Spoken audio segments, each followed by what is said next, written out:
We got the loading button. There we go. We are live. Dude, thanks for coming on again. A pleasure, man. It's been what, 4 or 5 weeks now. Loving it. Yeah, it's good fun, man. These are crushing. I'm really happy with them. So like tonight, obviously we're going to be going over sugar cravings and how to beat them. So this is going to be for anyone who, number one, obviously wants to lose weight, have more energy, feel better, and the way they want to do that is through improving their diet. Like sugar cravings is one of the biggest issues that we see. Like you see this all the time. Everyone craves sugar. And it all comes back to that same dopamine response that we all get whenever someone craves cocaine, someone craves being on Facebook, someone craves any sort of dopamine source. And the hardest thing about this is the root of all addiction.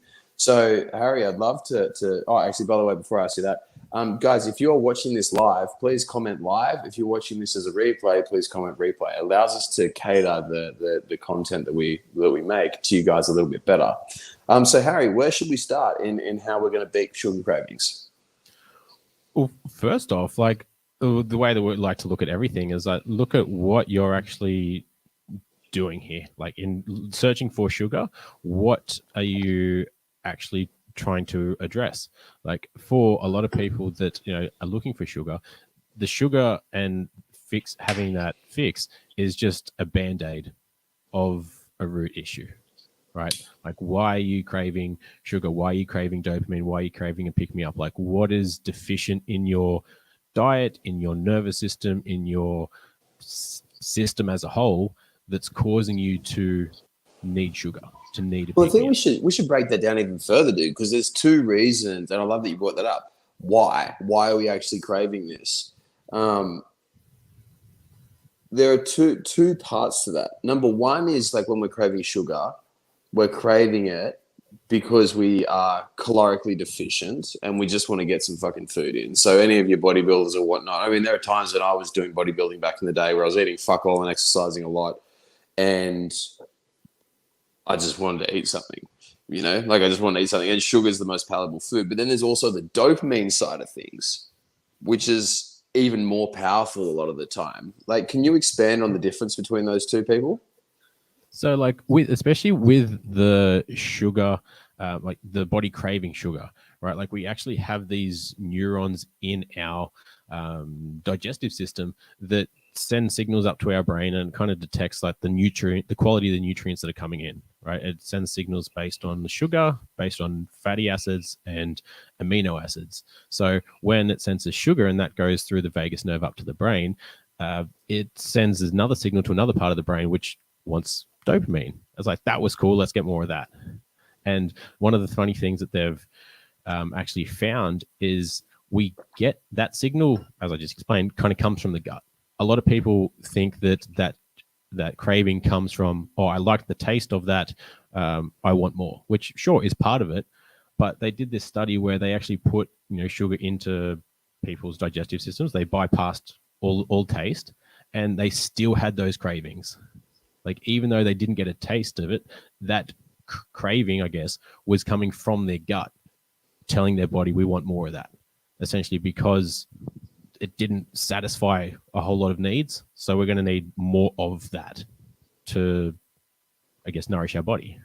So Right? is that like nutritionally regulated? As in, like we just the gut saying we want more calories, or is that once again going back to a dopamine type like addiction? I want more of this because the cool thing about dopamine, right? Well, not cool and not so cool thing is that you don't have to like something to get a dopamine response. Dopamine is just there to get you to have more and more and more. Like think of Scarface, like when they're on that table where he's got piled up with shitloads of cocaine. He's got all the money, he's got girls, he's got houses, everything, and he just wants to plow his face into another bit of cocaine and fucking kill some more people and get more, right? It's that dopamine insatiable thing. Is the gut coming from a caloric standpoint and just wanting to get more food in, and that it's like it's giving you these cravings because it's genuinely hungry, or is this once again one of the dopamine cravings? Well, it's a bit of both, right? Like because it starts in this instance anyway, it kind of starts in the gut and then goes up to the brain. So there's part of it that comes from a point of like, especially mostly sugars, like, oh, that wasn't very nourishing. We're going to need more of that, which is like to supply calories, to supply energy, to supply the body with functions. And then there's the other part of it that, as you said, kicks in that dopamine. It's like, oh, that was fun. Like, let's get more of that. But the problem with this kind of a response is for people that are having sugar cravings after a full meal, that does not serve them at all, right? If you've just had a substantial meal, you just had your steak, you've just had your veggies, all that kind of stuff, having cravings for a dessert does not serve you at all, because you should be full. You've received your macronutrients. You should have received your micronutrients and things like that. So then having that sugary fix afterwards generally is a sign that something in that meal, whether it was either it's too high in sugar, which is, from what I've read, seems to be what the science is telling us. It was too high in sugar, which is making us crave more sugar, funnily enough, which then, depending on the time of the day, can have its own effects, right? That's where we end up going in the sugar spikes and then the troughs and go for more cravings because we get depleted and blood sugar goes low. Can you run us through that in a bit more depth? Of course. So, like, in terms of those sugar cycles, spike, why does that happen? Like, why do we get these sugar spikes and troughs? So when we get those spikes, it's our blood sugar going up. That's when we get energy. That's when our body is trying to remove the glucose, I guess, from the blood and like distribute it across the body for energy and things like that. And then eventually that gets removed, and then we get that crash. And that's when a lot of people kind of feel that slump. And whether they try to fill that slump with more sugar or calories or caffeine, a stimulant, or anything of that nature, then brings you back up. And then eventually you go back down and you go in that cycle. And if you're doing that all day, it becomes freaking exhausting for your nervous system. By the end of the day, you're absolutely cooked.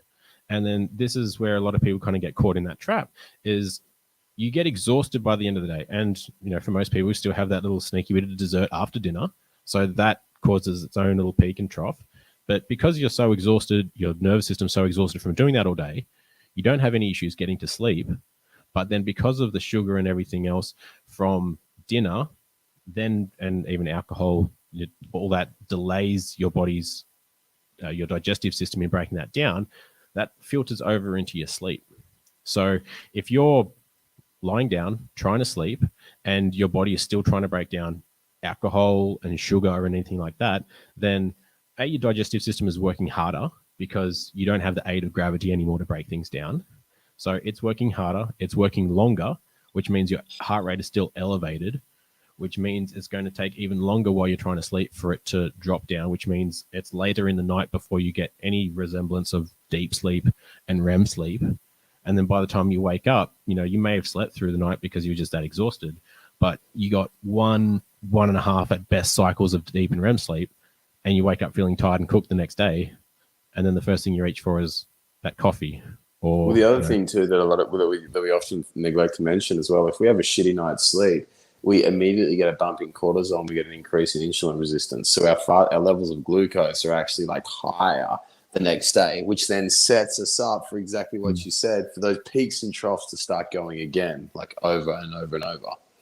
Yeah, 100%. And then because we're tired and depleted to a certain extent as well, our resilience to stress, our decision-making ability is all inhibited as well. So you're automatically starting behind the 8 ball. So like the less optimal decision that you can make throughout the day are either automatically wasted or put to other uses. So when it comes to especially either resisting those cravings or snacks or making smarter food choices, that's one of the last things that we prioritize. So you end up getting stuck in that cycle, and then eventually those cravings or those snacks become an extra shot of coffee or more sugar, more calories, and then even though your main meals may not have changed in size, you've now doubled your calories just in snacks and the extra lattes and whatever else you have alone, right? 100%. The biggest reason why I see a lot of people get sugar cravings, even when I get them, It always comes down to this nervous system every single time. And you guys hear me harp on about the nervous system over and over and over. But as soon as that bad boy's working against you, your life is going to get much more difficult, much, much more difficult. Whenever you're stressed, whenever you're anxious, whenever you're not sleeping well, whenever you're not feeling good, you are going to have a tough time, period. Like straight away, immediately from the get-go. It is always going to make things much, much more difficult. So then when we're looking at that, dude, like what's the role of supplementation? Like when you're, to your mind, where can we implement supplements to help us control our sugar cravings and our blood sugar levels? So a good supplement to incorporate if you want to regulate your blood sugar levels and aid your digestion as well is berberine. If anyone wants to check that out, BER BINE. BERBERINE. Yeah. Yeah, go. You missed one BER. Check that one out. That's good as well. But then ultimately, you just want to look after your nervous system.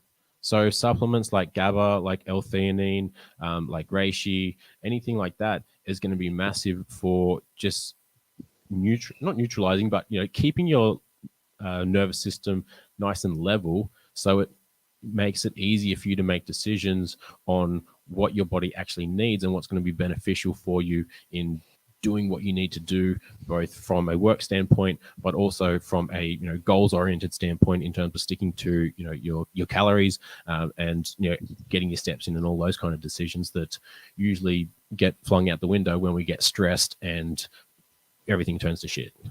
So step number one out of all this is look after your nervous system every single time. Step number two is recognize the importance of the digestive system. And that's the biggest thing that we often underestimate. It's like one thing that I don't get is when people just talk about calories and macronutrients as if they're the only important things that matter within this whole amazing system of the body.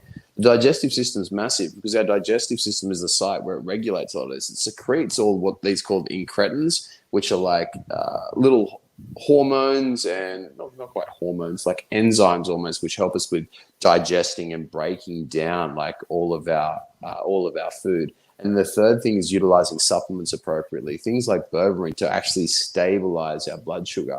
Now, is there anything that you would recommend that we look at in addition to those three things if we want to beat sugar cravings? On top of that, I recommend people just learn to be more in tune with your body in terms of what it's actually craving.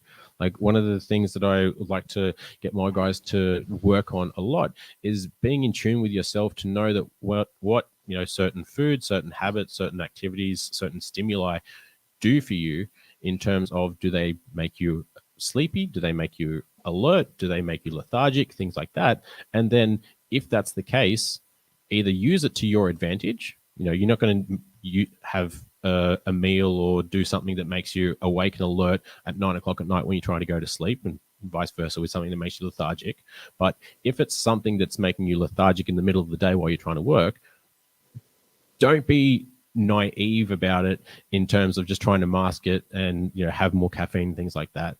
Look at what you're doing from I know it's hard, but like a non-emotional point of view, and try to rule some of those things out. And that's why having a coach or having a third party look at what you're doing from that outside view can be super helpful, because when we get used to doing things the same way over and over again, then it makes it really hard to actually judge what's causing what.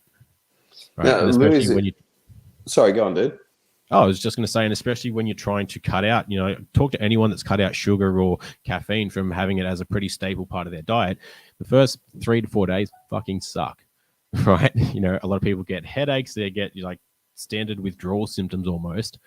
But if you want a shot at regulating your nervous system, regulating your digestive system, and like being able to find that level, that balance, then cutting that stuff out and finding where you truly sit in terms of like your natural energy and all those kind of things is going to be your best bet. Otherwise, you're just relying on stimuli to get through the day. 100%. It's always best to number one, like look internally and actually learn how to feel. I've talked to a lot of people, and one of the biggest, a lot of other practitioners who are going around, and one of the biggest issues that we have is that we don't actually listen to how we feel. And the number two is actually track. Number three is having someone who's external, outside of us, to hold us accountable. And now Louis actually asked as well in here. So, good question. What if someone's a diabetic? Does this apply to someone who is a diabetic? It's like, yeah. 100%. Now, with diabetes and with any sort of medical condition, whenever we're talking about it, always listen to what your doctor says first, because they're the people who are working with you. Your doctor, your specialist, your coach, whatever, whoever you're working with one-on-one, that's who you should listen to. But the rules stay the same. If your blood sugar levels fluctuate, you're going to have a tough time. If your nervous system sucks, you're going to have a tough time. If your digestion sucks, you're going to have a tough time. If you're not utilizing every single thing that you can in order to stabilize those levels and keep them in a nice range, it's not going to be fun for you at all.